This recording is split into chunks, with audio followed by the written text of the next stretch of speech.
Stilfontein ke shaft e kgolo the so bona le batho ba kiriwang ka mo le ke batho ba bangata mara la o e sheba sentle ntho ya teng o e breaka down you'd find gore le batho ba go underground kwa I see most of them maybe I get a 90% they are our foreign brothers until ke ba tswang go mafatsheng a mang like Lesotho, Zimbabwe, Mozambique until ene mind you a gona for motho a ka tswa go Lesotho a ba fetela street ko ba Stilfontein that simply means go na le something a na itse gore a utlwileng ka that o recruitilwe to say go na le mosebetsi ka mo until then o joinile maybe group ya batho ba ile gore keng ba sebetsa ka mo phela ko shafting eo ga go everyone it's not like le nna nka tsoga ke re ke batla go shafting ka o sane ke a qualify tshwanetse ke wele under a certain group ya batho ba berekang ko underground so that ke kgone nna protected underground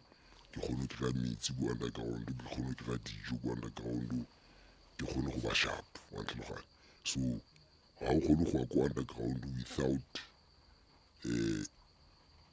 batho ba ba tonna ba ba dilang ka this whole thing yes. So we're still in Stilfontein in the northwest, where we continue to monitor a process to extract hundreds of illegal miners at an abandoned shaft at the old Stilfontein mine. But I want to shift your attention, if only just for a second, to the value chain.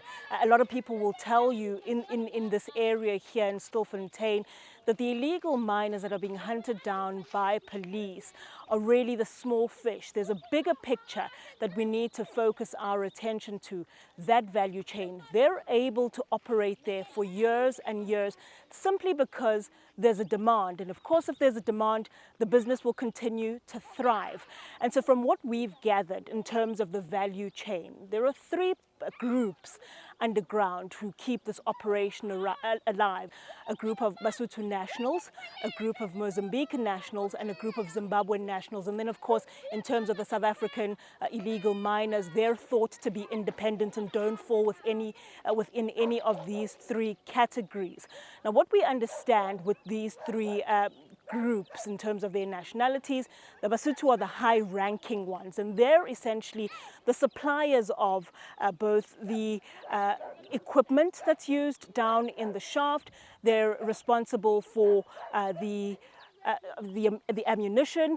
They're responsible for the distribution of other resources such as food and water and other essentials that are needed by the illegal miners. And so they wield the most power to the best of our knowledge. And the other two groups are thought to be really the runners who are responsible, for getting the mine and for processing.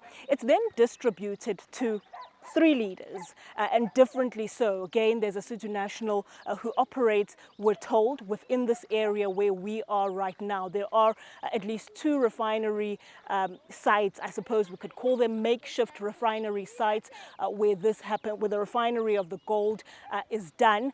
And those, again, are somewhere within this vicinity, hiding in plain sight. The community members, we're told, are also aware of these refinery sites. So we've got the Basotho national again, who apparently takes the gold out into the bigger market outside of here, and then the two smaller fish, compared to at least this one Basotho boss or kingpin he's thought of.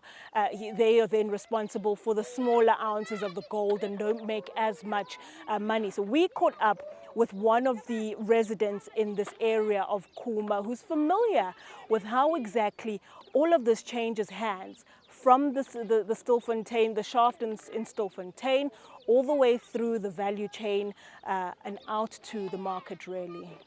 Imagine how to go underground, even if we live for 2 months, 3 months.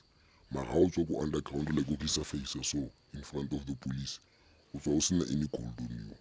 So that means that gold will be registered all this time by killing things underground. Provide to a rega gold. One of this utopia kentate or a rega gold. Yes, or rega gold. Tsuku a rega gold. Tsuku ke o unantlap masinki. Wa rega gold. Kona lo mo ba ke Mosotho o go station 6. Le ene wa rega gold. Mara ene ya gage e different a reke gold directly from bona yena ke re ba mo berekela o nka gold eo o le rekisa ko di-relevant people then ene o patala batho ba gage so botsoko le bo brawite ke ba le ba rekang gold like batho ba ya go ile bereka go di-shafting then ha o tswa go di-shafting o tla ka gold ya gago o le processa mo go ene wa go patala then you part ways unlike mosotho yene ha o kene ka mololo mo berekela gold ile ke ya gage ha le tswa le fitlha le mo fa yone yene ke ene itse e rekisiwa kae mme o isa ko stock exchange o isa ka IEC anyway mo gaufi o isa ko Gauteng wa itse ene o isa kae then ha tla mo ka tšhelete e golo then ke nagana le bona di-video tse di trendang tsa basotho ba ba shera ditšhelete mo di-lump sum tsa ditšhelete di-100,000 di-300,000 yes ke something ya go tshwana le eo ga o berekela the diamond o kgone go fa tšhelete e ngata cause ene a fetsa go nka gold eo o ya ka yone street go tshwanetse e teng then ha jika then for instance a kere le team of 10 people o kgone go tla ba lefa 3 million then 3 million ke ya lona le 10 le tla bona le shera yang so ke yone ntho e ba mo gatelang yone cause o kgone ba fa tšhelete e ngata unlike bo brawite ke ba di 3,000 depending ka gold o e tshwereng if o tshwere 1 gram it's 500 1 gram 2 gram is 1,000 that's so re under threat le nou yana fela go nna mo ditabeng ke threat ntho eo because we are under threat go dula go lla dithunya weekend to weekend kuma e trendile too much ka go boleiwa ga batho ba boleiwa ke basotho some of our brothers ba latlhetswe teng ko di-shafting ebile ke gopola sometime ago mo newspaper go ne go rata go tlhagisiwa batho ko R502 Open Road ha ba boleilwe ke basotho ko di-shafting ba o apesa kgetsi like ba o cover up ka kgetsi like ba ba kwala lebitso la gago le ID number ya gago ba ba o latlhela ko tseleng so ha batho ba feta mo le ka dikoloi obviously a dead body wa e bona la e coverile ha batho ba feta mo le ba ya ba ile identifier o tla utlwa fela go ditabeng go te ko R502 go tlhole ditopo tse di-3 kore re phela under threat because whatever e etsiwa mo especially mo khuma ke masamazama most. So even though these kingpins or these operations here exist in plain sight, there are a number of community members who are worried about the implications for the community. They believe they're not safe with these operations happening in this area. Bakhona uthatha imali enkulu wena nguwe osebenzayo njengangoku masicibayo so bayafika bahamba nathi siyosebenza siyonza yonke iprocess balapha sihambe siye emarket nabo masifika imali nansi bathatha imali yabo sithathe yethu Imake so bazofika njengoba niyenza kanje bayafika every day every day pha is mine